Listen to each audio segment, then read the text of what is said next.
that they were gonna get $500 each. You know, maybe they hoped for more, maybe they hoped for less. That's the gamble that they took and the gamble that we took as a city. So I'm against that. I mean, I would go with the donating all the on-site donations to them.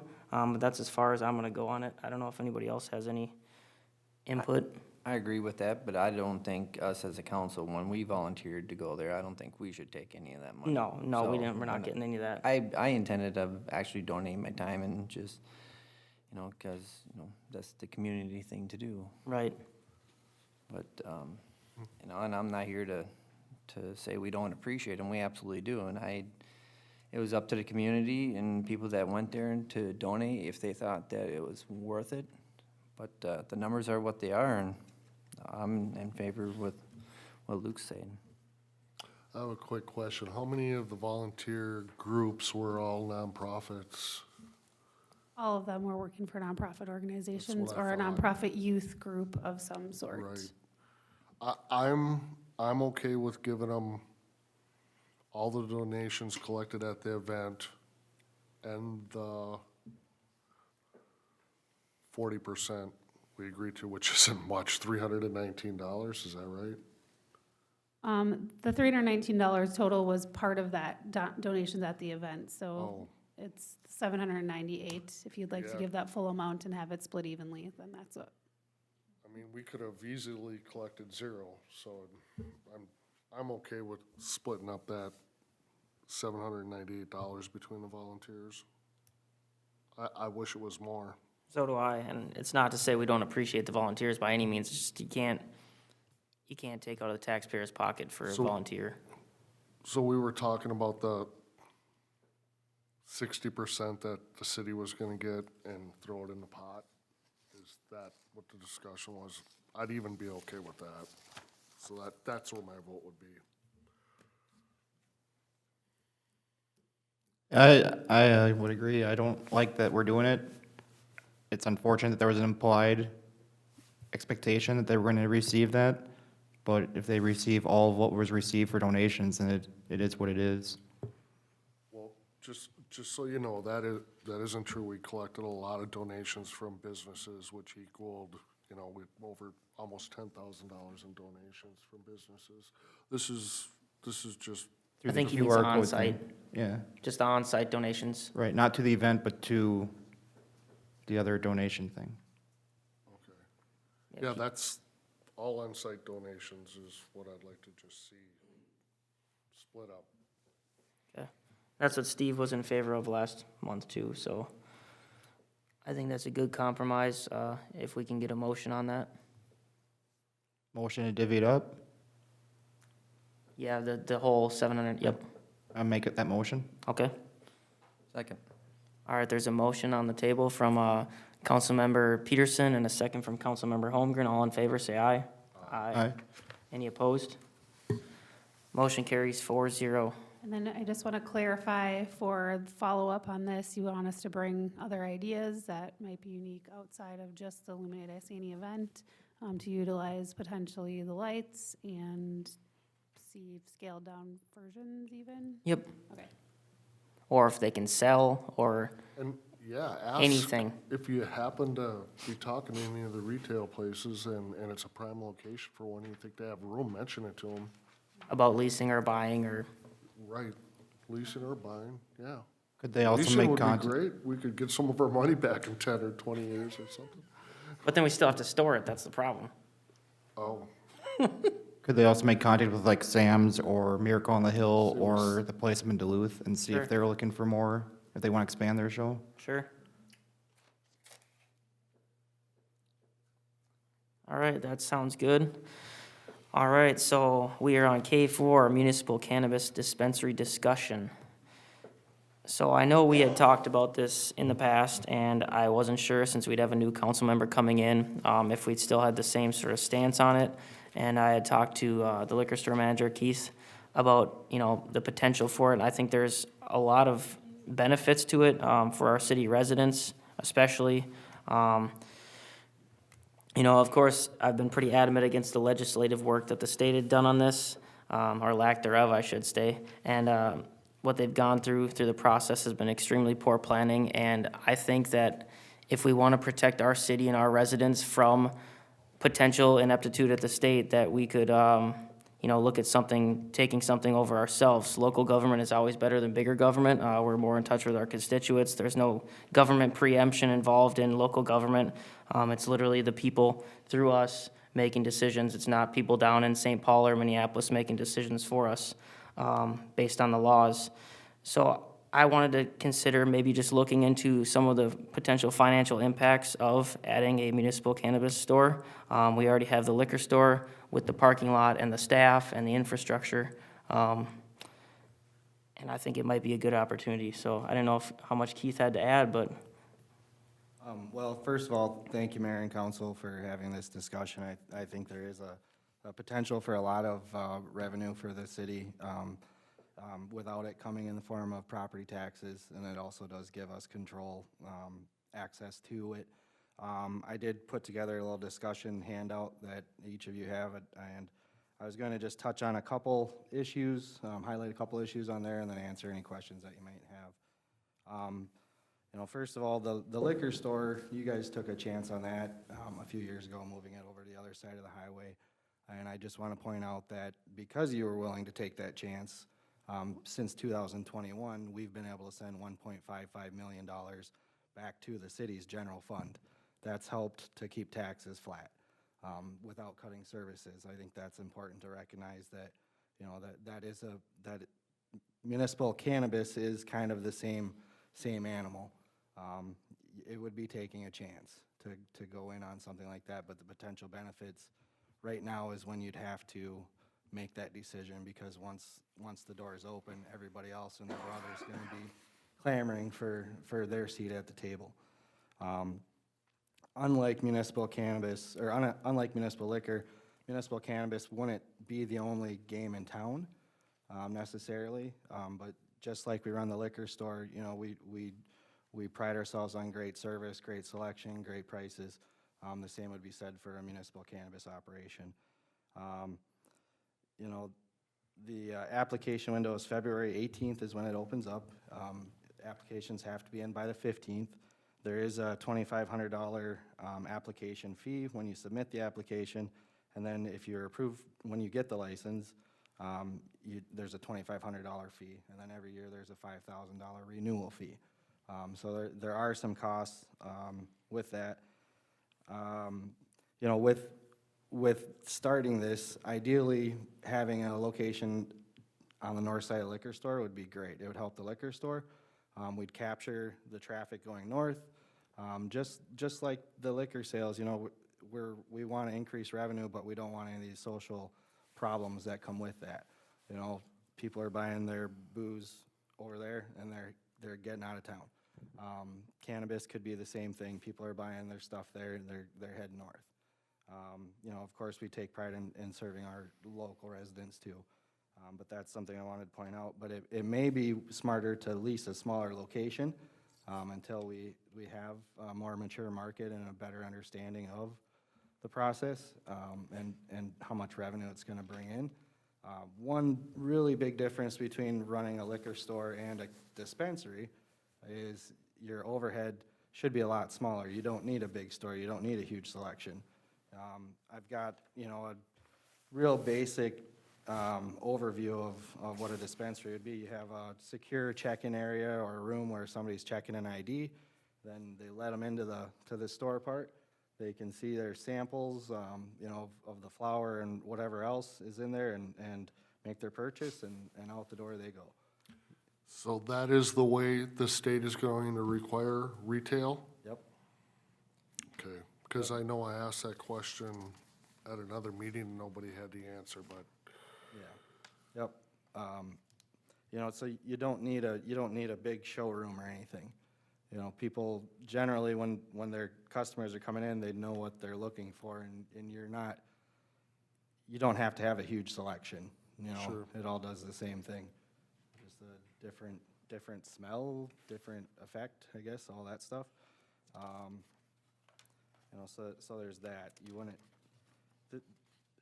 The biggest, most important part is just, you have the control, you're controlling access, you know, like the hours that are set by the state, you can be open from 8 a.m. to 2 a.m. Monday through Saturday.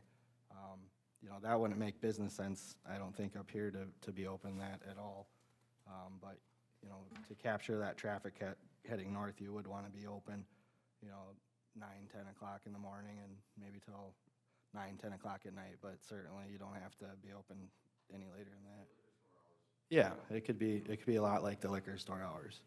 And there's no room inside the current liquor store to make a small area to do a test There trial? could be room, but it's not, that, we have to have a separate building. It can't be part of the liquor store.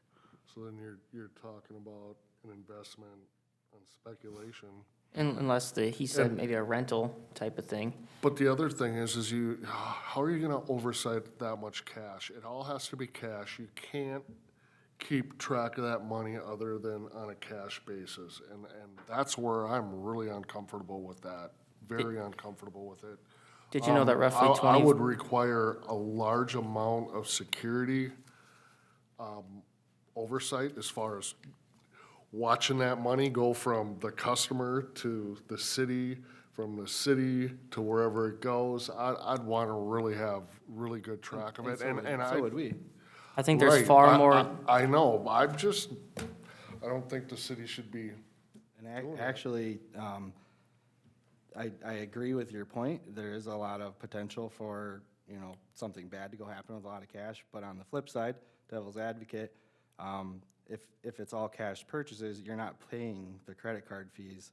You're not losing the 2.5% in those transactions. And you are gonna have, you know, security cameras everywhere.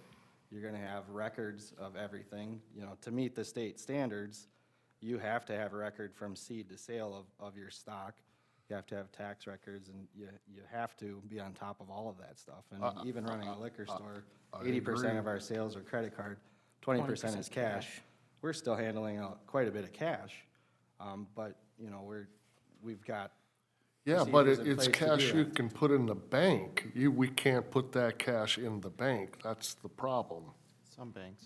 Yeah, there are banks that will take Because it. under federal law, they could. Some banks it's a- allow for it. So you're gonna skirt that? I mean, there's a lot more discussion on there is definitely. That's why I brought it up. It's like, well, maybe we have a discussion about it. Doesn't mean I don't think we should do anything now.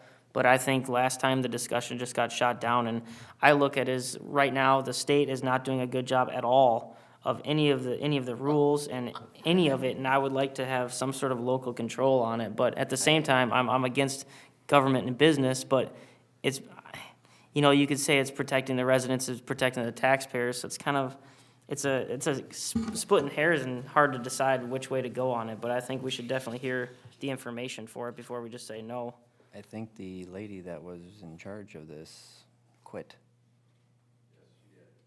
Yep. Yep, the head of. So, Oh, yeah, good. there are a lot of problems, Yeah. especially when the person quit, so. She was actually the interim director, so they knew she wasn't gonna be there for a while, forever.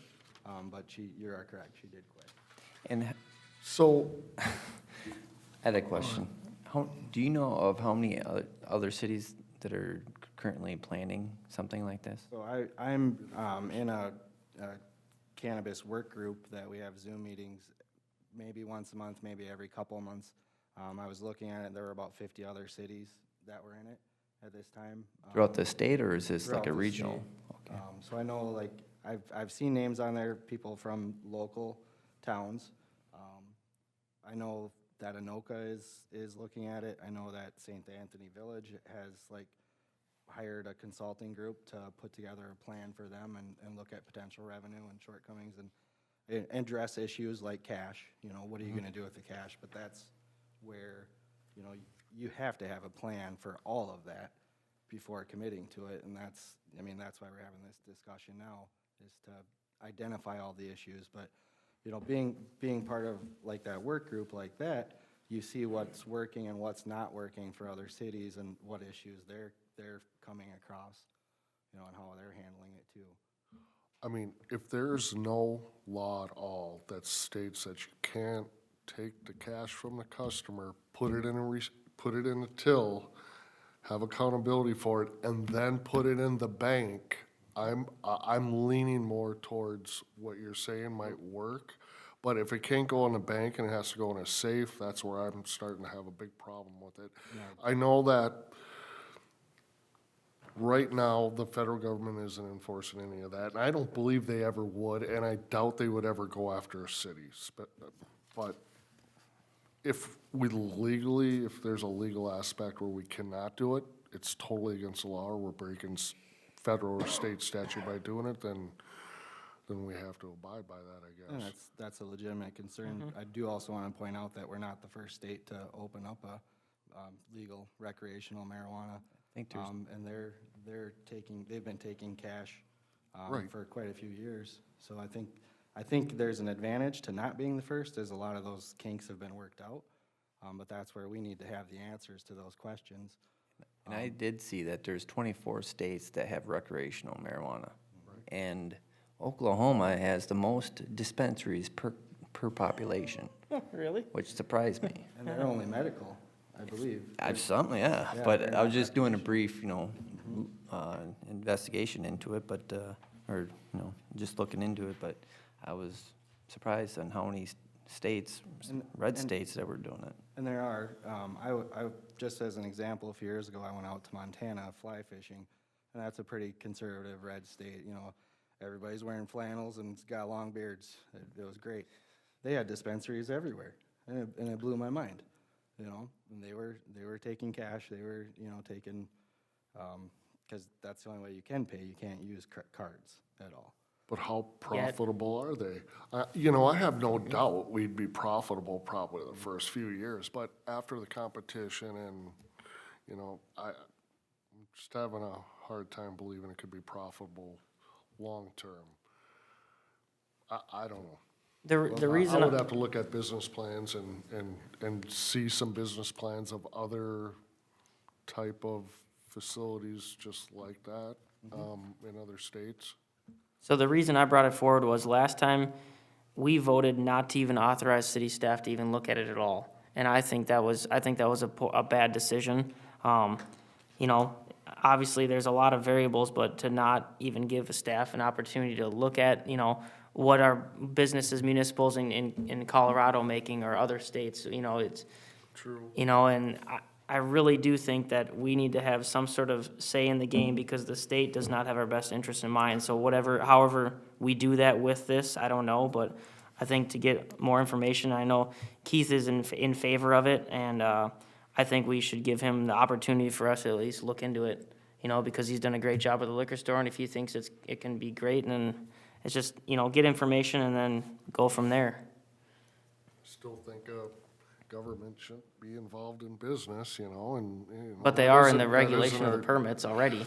I have a so- lot of trust in Mike there. He seems to have a good business head on his shoulders, so. Yeah, I'm curious to I see mean, I what think Mike has to say over we there. do Yeah. a good job making sure it would work, and you seem like you have some enthusiasm about maybe doing it, but Well, my job is to make the city money in Right. a responsible way. Mine This is- too. And exactly, but you guys have a lot more oversight and responsibility, and I totally respect that.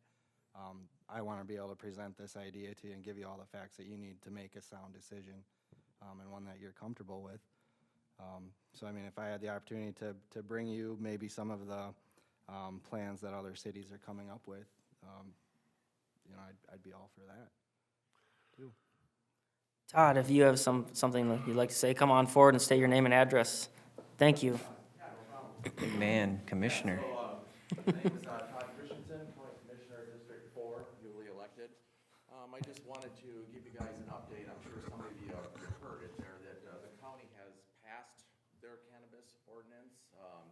3 out of the 5 commissioners, I was one of them that voted in favor of it. Now, like Luke said, I'm totally against the state, what they're doing. They're forcing it basically down our throat, not giving us any choice. I was involved, because I sat on the board of Athens Township, and I was involved in meeting with the attorney there for Minnesota Association of Townships. And one thing I got out of that meeting is that we needed to be proactive on this, as far as having something in place. Right. So, and in Our county one is probably gonna be amended many times, and one of the things that, they, brought up is they didn't like the hours, the 2 o'clock. That's why I had made a suggestion along with, one of the other commissioners that we streamline it along with what the liquor stores are doing. So, but, anyway, so I just wanted to say that. I think, in fact, we almost didn't vote in favor of it. And then, that was on the 7th when I got sworn in, and then I believe it was the 9th, somebody put in for a license. So basically, when the state says it's okay to do it, then that, they're already in there, and if we don't have an ordinance in place, we can't discriminate or say anything. So, having something in place where you're gonna want it, hours of operation ahead of time before somebody puts the, request in. So, I just think always being ahead of it is a good idea. So, that's all I got. Sure, thank you.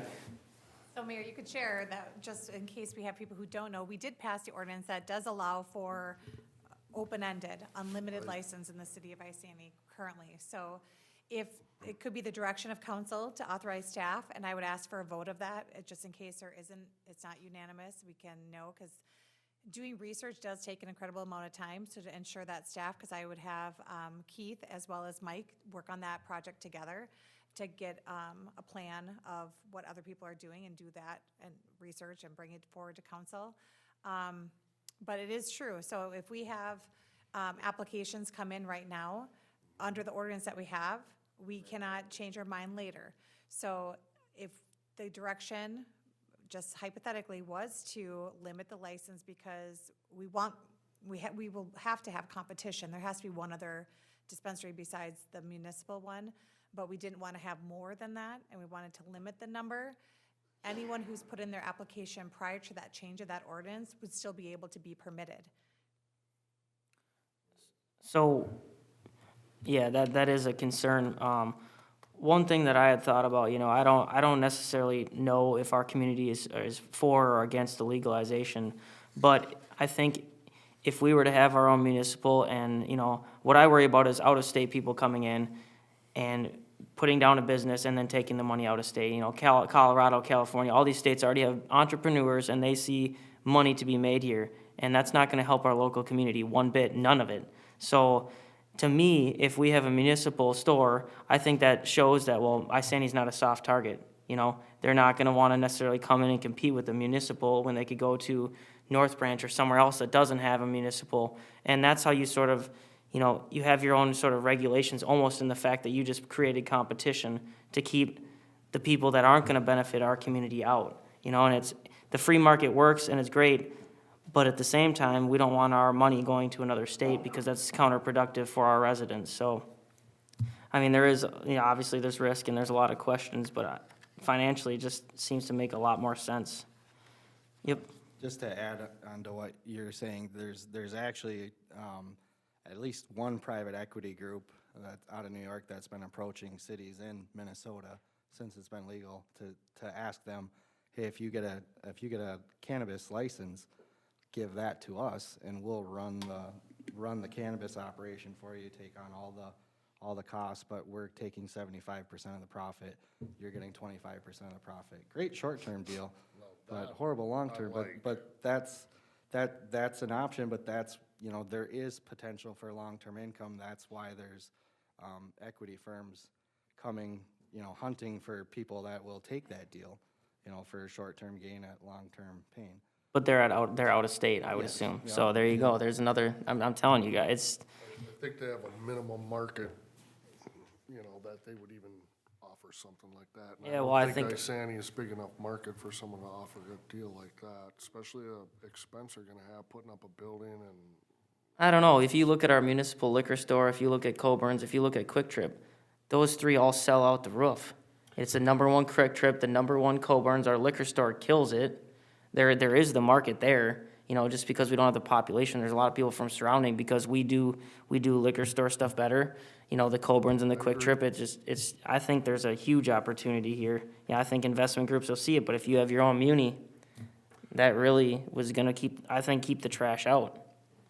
Mike, I hate to drag you into this conversation, but can I get your opinion on this? Look at that face. Few things. One, yes, we can have internal controls in place to keep track of cash. That's not an issue. Two, we do have to find a bank to put it. We have what? We have to find a bank to take the cash. Can't keep it in a safe, and I can't legally launder it. How about that? Right. Could I describe how we would do that? Yes. Can we do that? No. I think outside of, I think the reasons to do it financially are pretty well established, right? Having a liquor store reduces our tax rate 15%, Right. just like that. I think after that, I think if you're gonna have a dispensary, it is the same reason you wanna have a municipal liquor store, in large part is local control.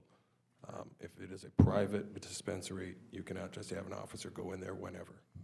If it is a municipal dispensary, officer can enter that building anytime.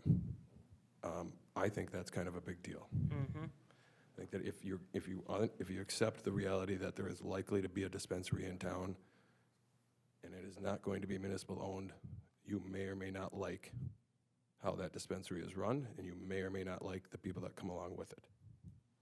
And if you are not invited to that dispensary, officers are not allowed to just go there. I think that is a big deal. If we need to write up a business plan to make it profitable, and I have a bank that will take the money, I will let you know if it will make money or not. It's the same deal as the liquor store. I won't recommend it unless I'm highly, highly confident. And I was quite certain about the liquor store, and I won't recommend a dispensary unless I'm confident on that as well.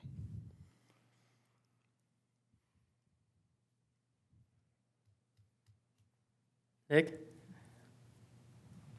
As far as I know, unless something changed I missed, the feds still are treating it like Schedule 1, and the form for buying a gun requires them to answer if they've are a user of marijuana. And if every transaction is recorded and logged of where that bud came from and who consumed it and bought it, or not consumed, but who paid for it, then do we have to provide records to them if they want to see every transaction? It would be cash though, so there's no way to track that necessarily.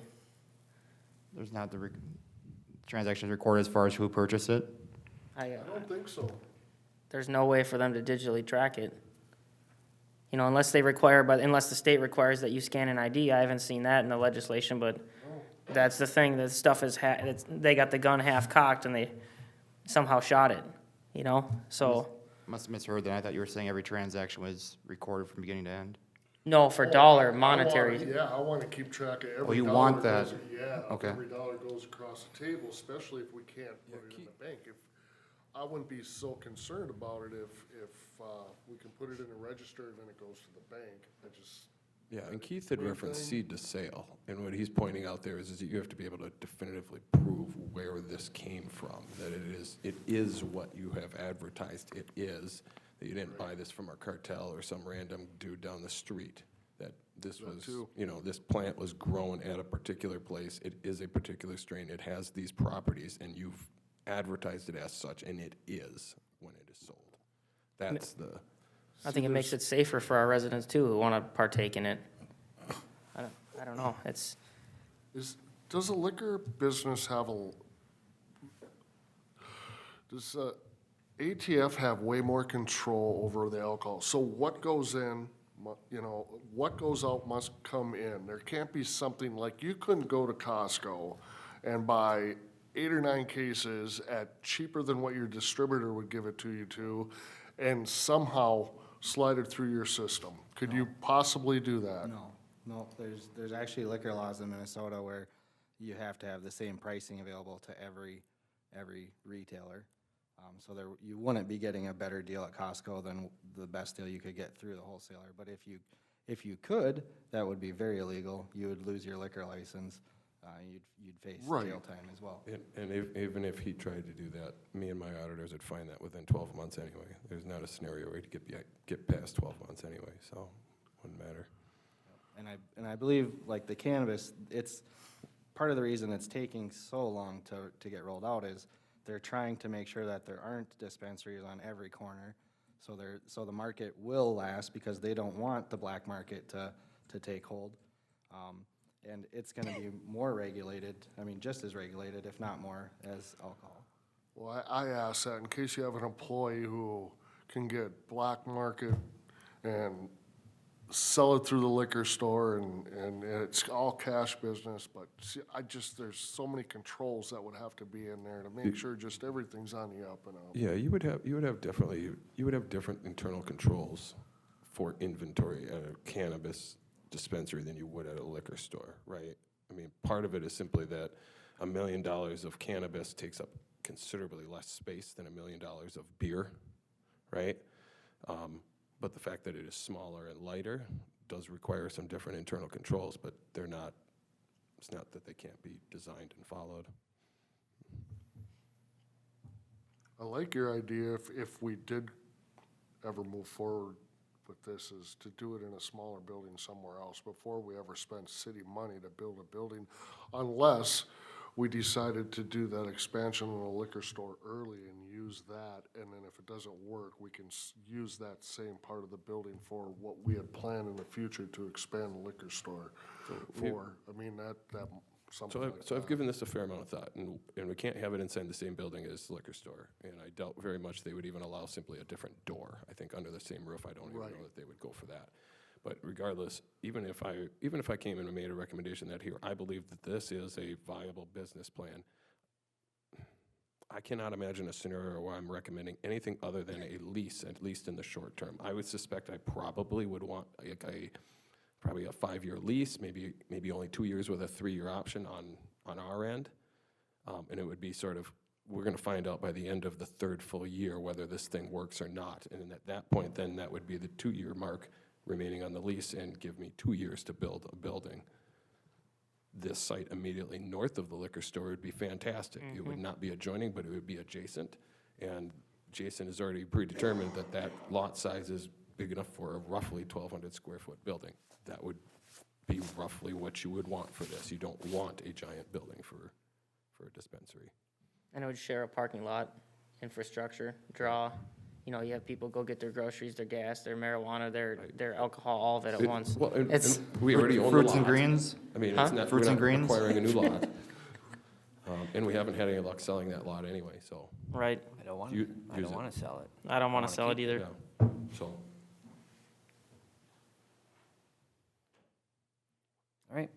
So I guess do we need a motion to maybe look into some financials and more information and come back to Cal next month, or? I would ask that the council make that, ask for a motion to direct staff to look further into it. I mean, we don't have to go through reaching out to companies, but we can reach out to other cities who have already started a lot of that legwork and bring that forward. I think that'd be good if anybody wants to make a motion. I'll make the motion. Does anybody second? I'll second it. Motion by myself, second by Councilmember Peterson. All in favor, say aye. Aye. Any opposed? Aye. Motion carries 3-1.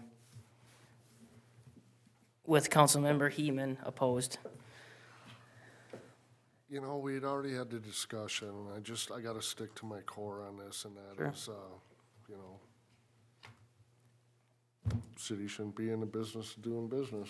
But the I city's, mean, yeah, I love the liquor store, and it does a lot for a community, and we do make a good profit on it, but I don't believe we should have a liquor store. And I can look at it as, okay, we do have one, so why not do the marijuana thing and possibly add more revenue, or be able to knock taxes down more, or offer more amenities, or, and protect the residents from other companies coming in. Right. There's, yeah, I don't know. that's all right. It's a tough one. So we'll get some more information and then we can come back to this. Obviously, we're not doing any decision-making. It's just, I just want to get the information. And I think we should have got the information a year and a half ago when we talked about it, but I was outvoted 3-2, so.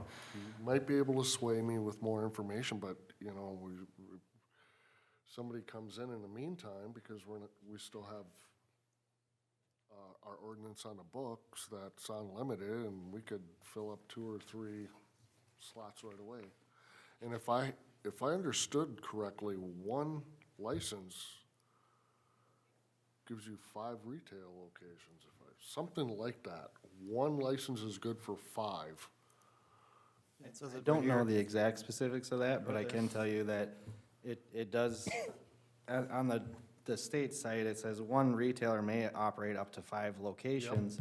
However, no person, cooperative, or business may hold a license to own or operate more than one cannabis retail business in one city or 3 retail businesses in one county.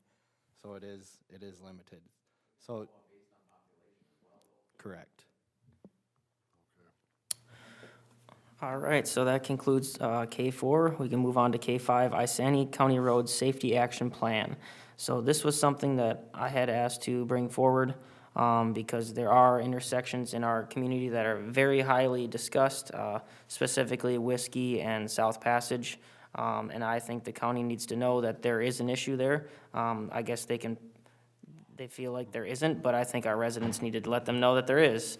So there is a survey that people can go and fill out, and I wanted city staff to kind of show an example of what that survey was. It's super simple. I filled it out today, and maybe just provide any sort of input on, public safety or transportation or anything like that that you think is important.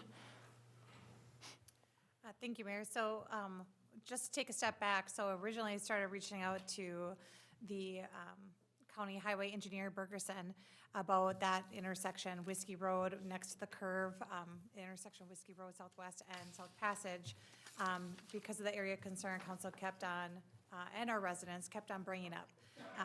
Of high importance, we've talked about speed study numerous times over the years, talking about crash data, fatalities, all sorts of information brought forward, even calming study initiatives, talking through our city engineer. And in reaching out with the county engineer and talking with him through this, it kind of, I wouldn't say it hit a roadblock, but it kind of had been pushed down. And to the point where in December, though, we had some movement, and the county engineer did share that they have the study. It's the county road safety plan update that they're doing. It's county-wide. And he said that he had already marked and flagged this intersection area as an area of concern. Now, I did speak with him last week, or on the 10th, on the 10th, about the study and the survey. I had sent this out to our council in December, I think December 17th, about this, and that could be participated. But on the 10th, he said that the consultants had moved on to their analysis phase and weren't as much looking at the survey. I'd asked him to keep the survey open through tonight for sure. It still is live on their website.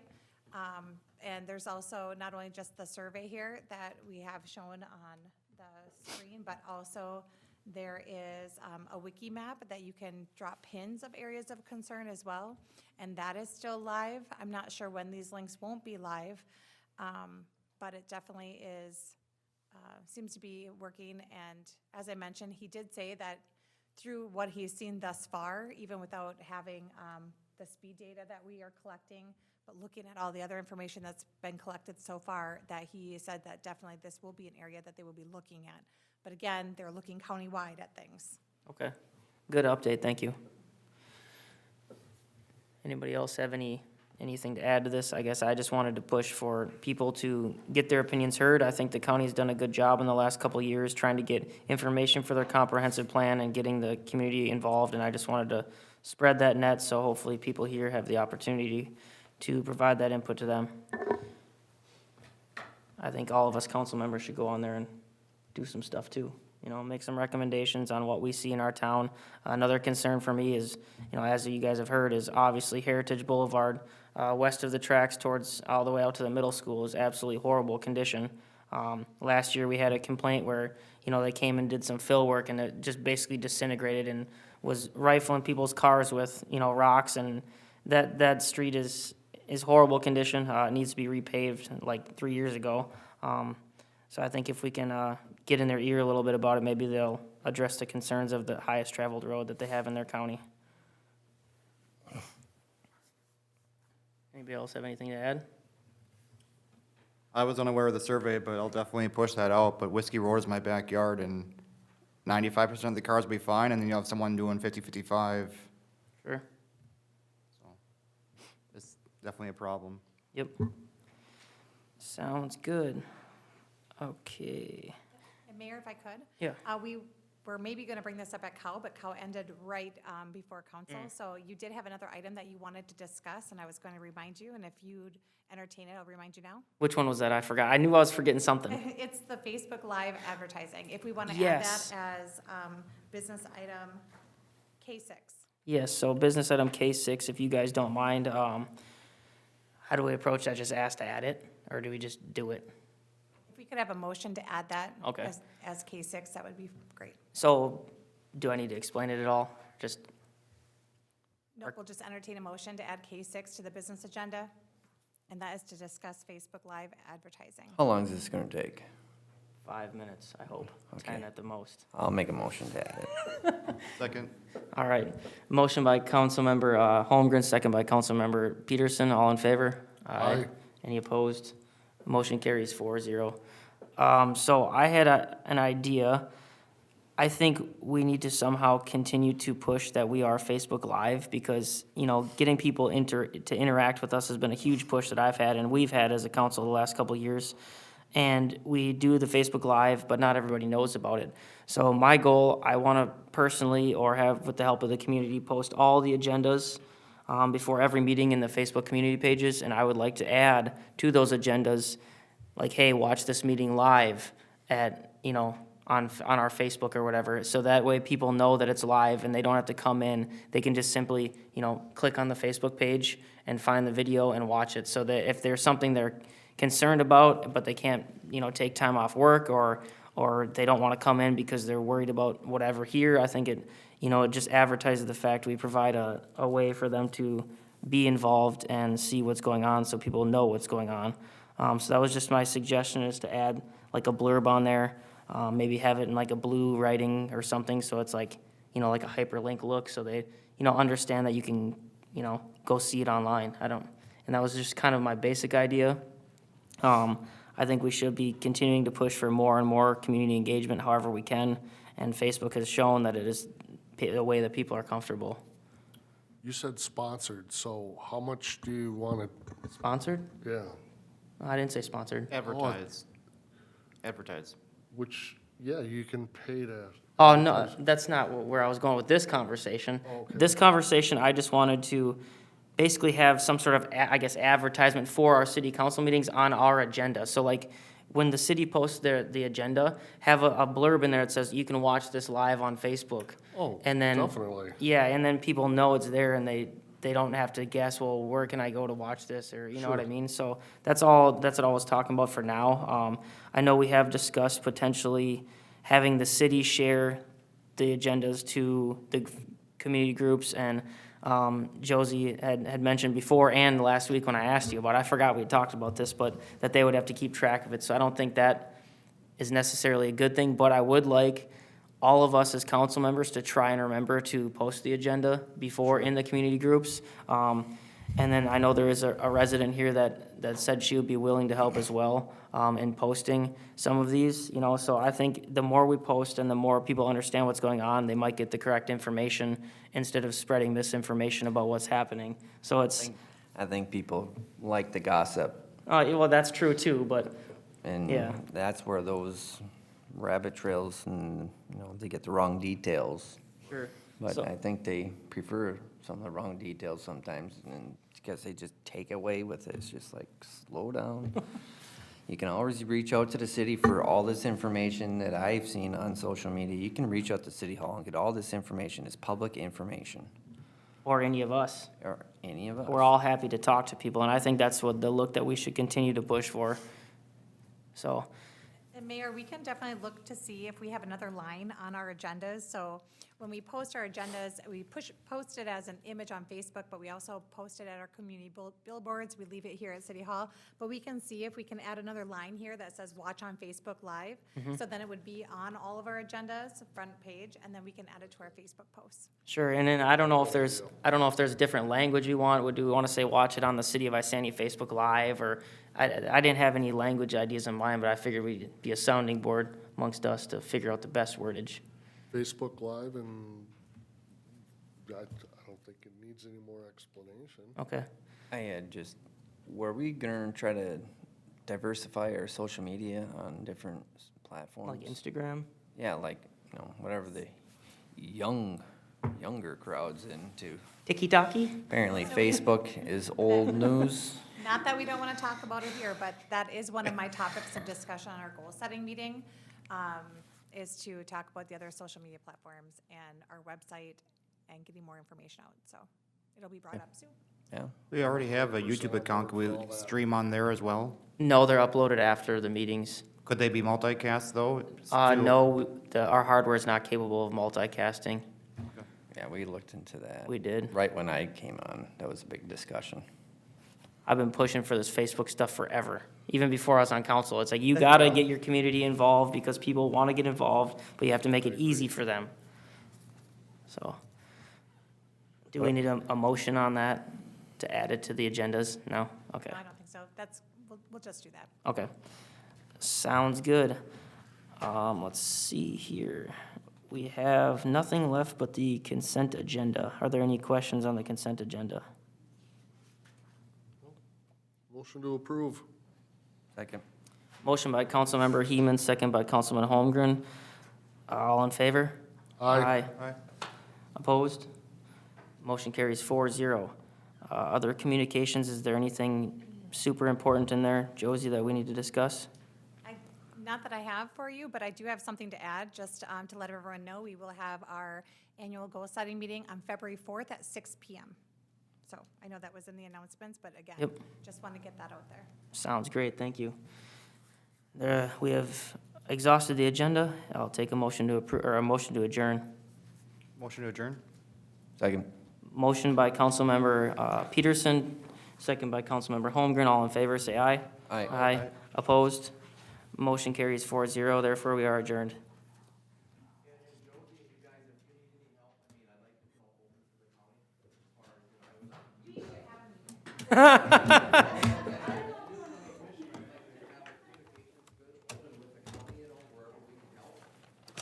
That'd be awesome. Yeah. Thank you, Todd, for coming. Thank you.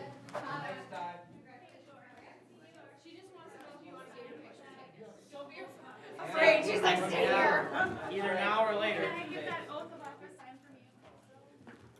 Yeah, mine's all ready to go. It just got mixed in with my paperwork that I had right there.